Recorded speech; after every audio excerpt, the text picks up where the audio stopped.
நேற்று சொன்ன மாதிரி முந்தான சொன்ன மாதிரி எனக்கு பக்கத்து வீட்டில் வந்து திடீர்னு ஒரு 2 மணிக்கு லைட்லாம் போட்டு அவங்க அழுகுறாங்க. நான் எந்திரிச்சு ஓடி போய் என்ன கேட்டா, அண்ணா நீங்க கடையெல்லாம் எரிஞ்சு போச்சோண்ணா. 2 மணிக்கு 10:30 எரிஞ்சிட்டு இருக்கு தெரியல. 2 மணிக்கு நான் ஜபத்துக்காக ஏதோ எந்திரிச்சு வெளியே வந்தேன். சங்கடா சத்தம் நான் வந்தேன், என் கடையெல்லாம் எரிஞ்சு போச்சுண்ணா. உடனே என்ன பண்ண தெரியுமா, என் கார் நேராக வந்துட்டேன். கார் எடுத்து நான் நேரம், ஏன் எனக்கு காரை கர்த்தர் கொடுத்துருக்காரு. அல்லேலூயா. மற்றவருடைய காயங்களை ஆற்றுவதற்காக தான் கர்த்தர் பொன் வெள்ளி எல்லாம் கொடுத்துருக்காரு. அல்லேலூயா. அநீதியான உலக பொருட்கள்னால என்ன செய்யணுமா,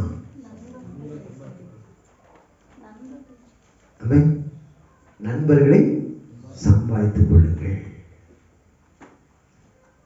எனக்கு 2 வீலர் இல்லப்பா. ஆண்டர் கேட்பாரு, 2 வீலர் தந்தா நீ என்ன செய்வ? என் பிள்ளைய ஸ்கூலுக்கு கூட்டிட்டு போவேன். அப்புறம் கவனிக்கிறீங்களா? கேக்குதா? அடுத்து காய்கறி வாங்க போவேன். அப்புறம் உழவர் சந்தைக்கு போவேன். அப்புறம்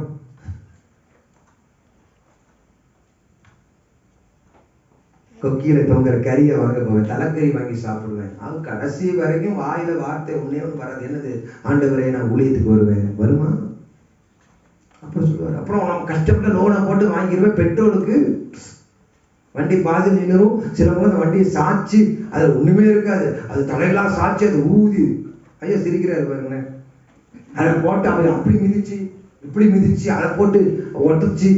அப்புறம் பார்த்தா அது பெட்ரோல் இருக்காது. அப்புறம் தள்ளிக்கிட்டே வருவான். கவனிக்கிறீங்களா? ஆண்டவர் கொடுப்பாரு. ஆனா ஒன்னே சொல்றேன், சுவிசேஷம் அறிவிப்பது தலையாய கடமை. ராமே சொல்லுங்க. ஹல்லேலூயா. சுவிசேஷம் அறிவிக்க நான் முடிக்க போறேன். ஹல்லேலூயா. விட்டா விடிய பேசிட்டு இருப்பேன், அது வேற விஷயம். வர நாட்கள் நடக்கணுங்க இந்த மாதிரி கூட்டம். என்னங்க என்ன சொல்றது? முழுருவு செவ கூட்டங்களும் நடத்துங்க. இந்த நம்ம நீலகிரி பட்டணம் இன்னும் கொழுந்து விட்டு எரிய வேண்டும். வந்து தீயணைப்பு எல்லாரும் இருந்தாங்க, எல்லாம் வந்துட்டாங்க. எல்லாம் அவங்க கூட நின்று பேசிட்டு சொன்ன ஷார்ட் சர்க்கியூட்டியா வந்தா எல்லாம் முகமது சகோதரர்கள் அவங்களாம் வந்தாங்க, அழுகுறாங்க. பாஸ்டர், ஏன்னா எல்லாருக்கும் தெரியும், அடையாளம் தெரியுமே. பாஸ்டர் எல்லாம் எரிஞ்சு போச்சு பாஸ்டர். புரியுதா இல்லையா? துக்கத்துல நானும் உட்காந்து 4:30 தான் வீட்டுக்கு போறேன். 5 மணிக்கு போய் வீட்டுக்கு போய் எனக்கு அவ்வளோ கவலையாகி போச்சு. எவன் வீட்டு இருந்தாலும் நம்மளால பார்த்துட்டு சும்மா இருக்க முடியுமா? நான் அழுது, ஆண்டவரே என்ன ஆண்டவரே இப்படி ஆகி போச்சு. ஒருத்தர் சொல்றாரு, இப்பதாங்க 10 லட்ச ரூபா சரக்க நான் வாங்கி போட்டுட்டு துணி எல்லாம் எரிஞ்சு போச்சுங்க. நான் நீ என்ன பண்ணுவானோ? உண்மையா சொல்றேன், அந்த இடத்துல நான் அப்படி அழுதேன். கண்ணில் தண்ணி வந்துருச்சு. அப்படியே வந்தேன். அவர் ஒரு முகமதி சகோதரன் அப்படியே தோல் மேல கை போட்டு, கவலைப்படாதீங்க, என் இயேசு உனக்கு திரும்ப தருவார். ஒரு ஆமேன் சொல்லுங்களேன். ஒரு ஆளுநர் சொல்லுங்களேன். ஒரு ஆமேன் சொல்லுங்களேன். நீ சகலவற்றை திருப்பி கொடுவ, நீ கவலைப்படாத. இயேசுவை நேசிக்கிறாரு மகனே. நான் சொன்னேங்க, அந்த இடத்துல நான் சொன்னேன், இயேசுவை நேசிக்கிறாரு. உனக்கு அது சந்தர்ப்பம். அல்லேலூயா. உனக்கு நமக்கு கொடுக்கப்பட்ட ஒரு காலகட்டம். நான் போய் அவன் தோல் தட்டி இயேசு தருவார், நீ கவலைப்படாத. நீ இழந்தது திருப்பி போல ஜீவன் போகாம நீ தப்புவித்தார். ஒரு ஆமேன் சொல்லுங்களேன். அல்லேலூயா. நீ கவலைப்படாத. அவனை கூட்டு போய் ஒரு கிளாஸ் ஒரு அரை கப் டீ அது வச்சிருந்தாங்க, அதை எடுத்து கொடுத்து குடி. குடிச்சிட்டு சொல்றான், ஆண்டவனே அமைன்னு சொல்லுங்களேன், ஆண்டவனே வந்தது போல இருக்குதுன்னு. 2 மணி தான் நான் விஷயத்தை கேள்விப்பட்டு நான் படுத்து தூங்குறதுக்கு எனக்கு வெகு நேரம் ஆகாதுங்க. ஹல்லேலூயா. நாம் ஜெபித்தால் மட்டும் போதாது, நாம் செயல்பட வேண்டும். நாம் ஜெபித்தால் மட்டும் போதாது, நாம் ஆராதித்தால் மட்டும் போதாது, நாம் செயல்படும் பொழுது இந்த ஆலயம், கைகளை தட்டி பெற்றுக் கொள்ளுங்க, இந்த ஆலயம் ஜனங்களால நிரம்பி வழியும். அதுதான் எழுப்புதல். ஹல்லேலூயா.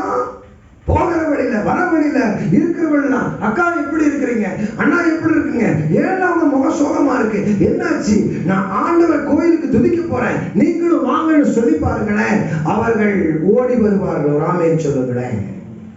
சுவிசேஷம் அறிவிப்பது நம் தலைமையில் விழுந்த கடமை. ஹல்லேலூயா. அடுத்த வருஷம் அதில் வாசிங்கம்மா. நான் பிதாவை வேண்டிக் கொள்ளுவேன்.